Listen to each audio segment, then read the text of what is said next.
नमस्कार, कैसे हैं आप? आशा है आप सभी कुशल मंगल होंगे। चुनाव का माहौल चल रहा है। अभी 19 तारीख को राजस्थान में कुछ जगह पर चुनाव हुए हैं। 26 को वापस चुनाव शुरू होने वाले हैं। राजनीतिक पार्टियां अपनी अपनी ताकत दिखाने में लगी हुई है।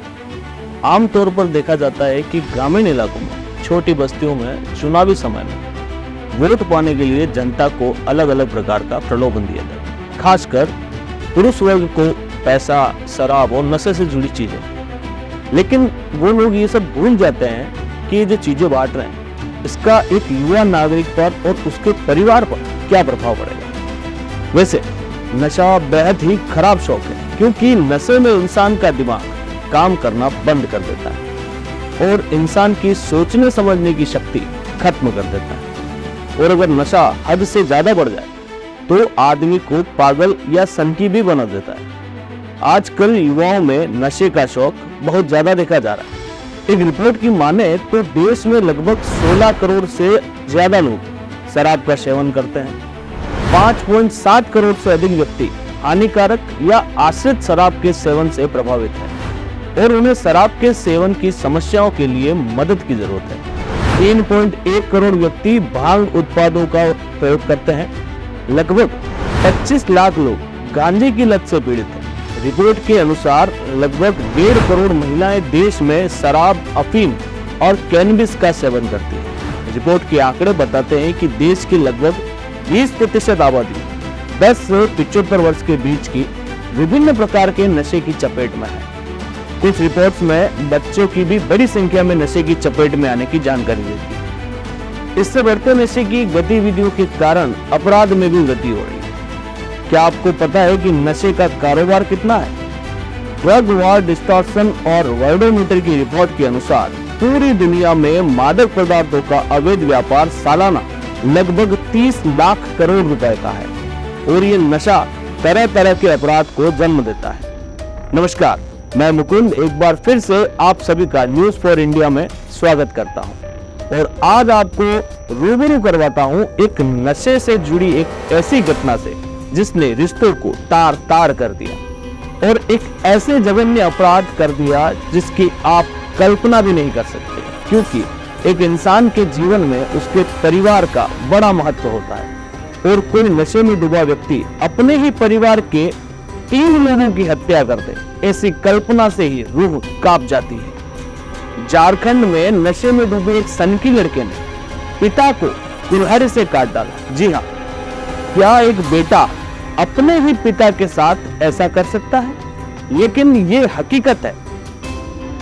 झारखंड के लातेहार इलाके में एक सनकी लड़के ने अपने पिता समेत 3 लोगों को कुल्हाड़ी से काट डाला। इस झगड़े में 3 लोग बुरी तरह से जख्मी हो गए और ये झगड़ा एक छोटी सी बात से शुरू हुआ था। पर वो बात क्या थी? ऐसी क्या बात थी जिसकी वजह से नशे की लत से जूझते एक सनकी लड़के ने ऐसी वारदात को अंजाम दे दी जिसकी वजह से अब वो शायद कभी भी खुली हवा में सांस ना ले सके। 33 साल के एक लड़के ने अपने बुजुर्ग पिता समेत 3 लोगों को कुल्हाड़ी से काट डाला। उसकी इस वारदात में 2 लोग बुरी तरह से जख्मी भी हुए। हालांकि इस जघन्य अपराध के बाद आरोपी मौके से फरार तो हो गया था, लेकिन पुलिस ने आखिरकार उसे ढूंढ ही निकाला। मामूली बात पर सनक सवार हो गई और 3 लोगों को मौत के घाट उतारने के बाद आरोपी लड़का जंगल में भाग गया था। बात करते हैं रांची से करीब 170 किलोमीटर दूर डबरी गांव में तिमिरी हत्या की ये संगीन वारदात हुई। यहाँ लातेहार पुलिस के एसपी अंजनी अंजन के मुताबिक रंजन उराव आधी रात के बाद नशे की हालत में घर पहुंचा था। देर रात घर लौटने को लेकर पिता पुत्र में कहासुनी शुरू हो गई। देर से घर लौटे लड़के से पिता ने बस इतना पूछ लिया था कि आधी रात को घर क्यों आए हो, अपने साथ सबकी नींद खराब कर दी। बस इतनी सी मामूली बात थी और रंजन रूही उखड़ गया और नशे की हालत में उसने अपने पिता से बहस शुरू कर दी। इस बीच घर के बाकी लोग भी जाग गए और सभी उस आरोपी लड़के को भला बुरा कहने लगे। नशे की बुरी तरह धुत रंजन ने वहीं रखी कुल्हाड़ी उठाकर अपने पिता के सिर पर दे मारी, जिससे पिता का सिर वहीं फट गया और वो वहीं गिर पड़े। उसके बाद उसने कुल्हाड़ी से दनादन कई बार पिता पर किए, जिससे पिता की वही मौके पर ही मौत हो गई। इसके बाद उसने कुल्हाड़ी से अपनी चाची अनुपमा देवी और भाभी मंसूरिया देवी को भी काट डाला। चीख पुकार और शोर सुनकर घर के दूसरे हिस्से में मौजूद उसके चचेरे भाई और सगे भाई भी मौके पर पहुंचे। रंजन ने कुल्हाड़ी से उन पर भी हमला कर दिया। बीच बचाव के लिए आई भाई की बीवी की कुल्हाड़ी मारी, जिससे वे बुरी तरह घायल हो गए। वारदात के बाद रंजन तो घर छोड़कर जंगल की तरफ भाग गए, लेकिन गांव वालों ने इस वारदात के बारे में पुलिस को इत्तला दे दी। पुलिस मौके पर पहुंची, घायलों को इलाज के लिए अस्पताल में भर्ती करवाया। पुलिस ने मौका वारदात का मुआयना किया। मुआयना करने के बाद रंजन की तलाश शुरू कर दी। थोड़ी भागादौड़ी और थोड़ी मशक्कत के बाद आखिरकार रंजन को पकड़ने में कामयाब भी हासिल रही। रंजन को गिरफ्तार करके जेल में डाला गया और पुलिस अभी भी पूछताछ कर रही है।